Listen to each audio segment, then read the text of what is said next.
अस्सलाम वालेकुम, नमस्ते, सत श्री अकाल। मैं आपका दोस्त चौधरी इमरान जफर। और जैसे आज मेरे चेहरे पे मुस्कुराहट है, एक खुशी है, मुझे यकीन है कि जम्मू कश्मीर के हर उस नौजवान, उस बुजुर्ग के चेहरे पे मुस्कुराहट होगी, क्योंकि हमें जो हमारा हक था 4G इंटरनेट, वो वापस मिला है। मैं इसके लिए सरकार का भी शुक्रगुजार हूं कि कम से कम उनने एक चीज जो हमारे से ली थी, कम से कम एक चीज तो वापस लौटाई। बहुत सी चीजें उनके पास हमारी पड़ी हुई हैं, जम्मू कश्मीर की आवाम की पड़ी हुई हैं, उसको अमानत ही समझना और एक एक करके हमें वापस देना। और साथ ही साथ मैं उनका भी शुक्रगुजार हूं जिन्होंने 4G इंटरनेट रिस्टोर के लिए आवाज उठाई, चाहे उसमें हमारे नौजवान हो, चाहे बुजुर्ग हो, चाहे लीडर हजरात हो। लेकिन सबसे ज्यादा मैं शुक्रगुजार हूं कि आजाद साहब ने परसों पार्लियामेंट के अंदर हम नौजवानों की आवाज उठाई, 4G रिस्टोर की आवाज उठाई, हमारी रियासत की आवाज उठाई, मैं उनका शुक्रगुजार हूं। हमारे किसानों की आवाज उठाई, मैं उनका शुक्रगुजार हूं। अब मैं आपको बताऊं कि ये कोई हल नहीं है किसी चीज का कि हम 4G को बंद कर दें, हम इंटरनेट को बंद कर दें। हाँ ठीक है, अगर कहीं दंगा हो रहा है या ऐसा कुछ है, आप 2 घंटे के लिए, 1 दिन के लिए, 2 दिन के लिए इंटरनेट सेवाएं बंद कर सकते हो। लेकिन अगर हमारा दुश्मन तो चाहता है ना कि ना यहां पे 4G चले, ना यहां पे 2G चले, ना यहां मोबाइल चले, तो हम तो अपने दुश्मन को कामयाब कर रहे हैं ये सब कुछ बंद करके। हमें इस चीज को समझना होगा।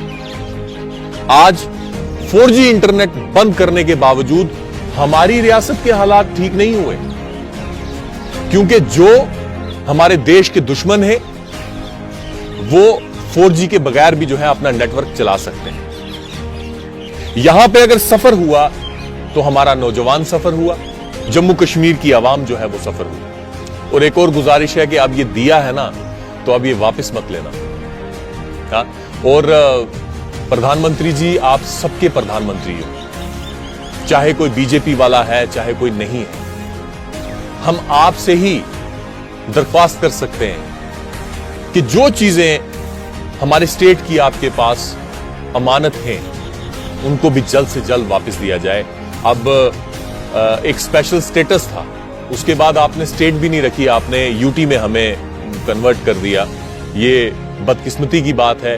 किसी इलाके का अपग्रेड जो है वो अच्छा लगता है, किसी स्टेट का अपग्रेड जो है वो करना अच्छा लगता है, हमें इतना डाउनग्रेड कर दिया आपने। मेरी आज ये भी गुजारिश है कि जैसे आज आपने 4G हमें वापस दिया, हमारी स्टेट भी हमें वापस दी जाए। हम आपसे ही मांग सकते हैं। और ये कुछ लोग जो है ना, मतलब हम सरकार, अपनी सरकार से मांग रहे हैं। हमें हिंदुस्तान की सरकार पे ही यकीन है, हमें प्रधानमंत्री जी से ही मांगना है, हम किसी और से तो मांग नहीं सकते। या तो ये कहें कि आप किसी बाहर वाले से मांगो, किसी और मुल्क से मांगो, नहीं, हम अपने प्रधानमंत्री जी से मांगेंगे कि जो हमारे हक बनता है, जो जम्मू कश्मीर की आवाम का हक बनता है, जैसे आपने ये 4G आज हमें वापस किया है, हमारे चेहरे जो हैं आज वो खिल रहे हैं, मुस्कुरा रहे हैं, ऐसे ही कुछ फैसले करो जिससे हमारे जो चेहरे हैं उनमें मुस्कुराहट आए। जो कि पिछले 1-1.5 साल से हमारे चेहरे जो हैं, हमारे चेहरों में मायूसी थी, जम्मू कश्मीर के चेहरे पे मायूसी थी, उसकी आवाम के चेहरे पे मायूसी थी। तो वो जो मायूसी है उसको मुस्कुराहट में तब्दील कीजिए, मेरी यही आपसे दरख्वास्त है। और एक बार फिर से मैं आपसे कहूं कि आवाज जब आप अपनी उठाते हो, जब आप अपनी आवाज को बुलंद करते हो, देर ही होता है लेकिन होता है, उसका असर होता है। तो आवाज हक के पीछे आवाज उठाते रहिए, अपने मुल्क के साथ रहिए। तो दोस्तों, इसी बात पे मैं अपनी बात को खत्म करता हूं। एक बार फिर से जम्मू कश्मीर के नौजवानों को, बुजुर्गों को बहुत बहुत मुबारक हो। खुदा हाफिज।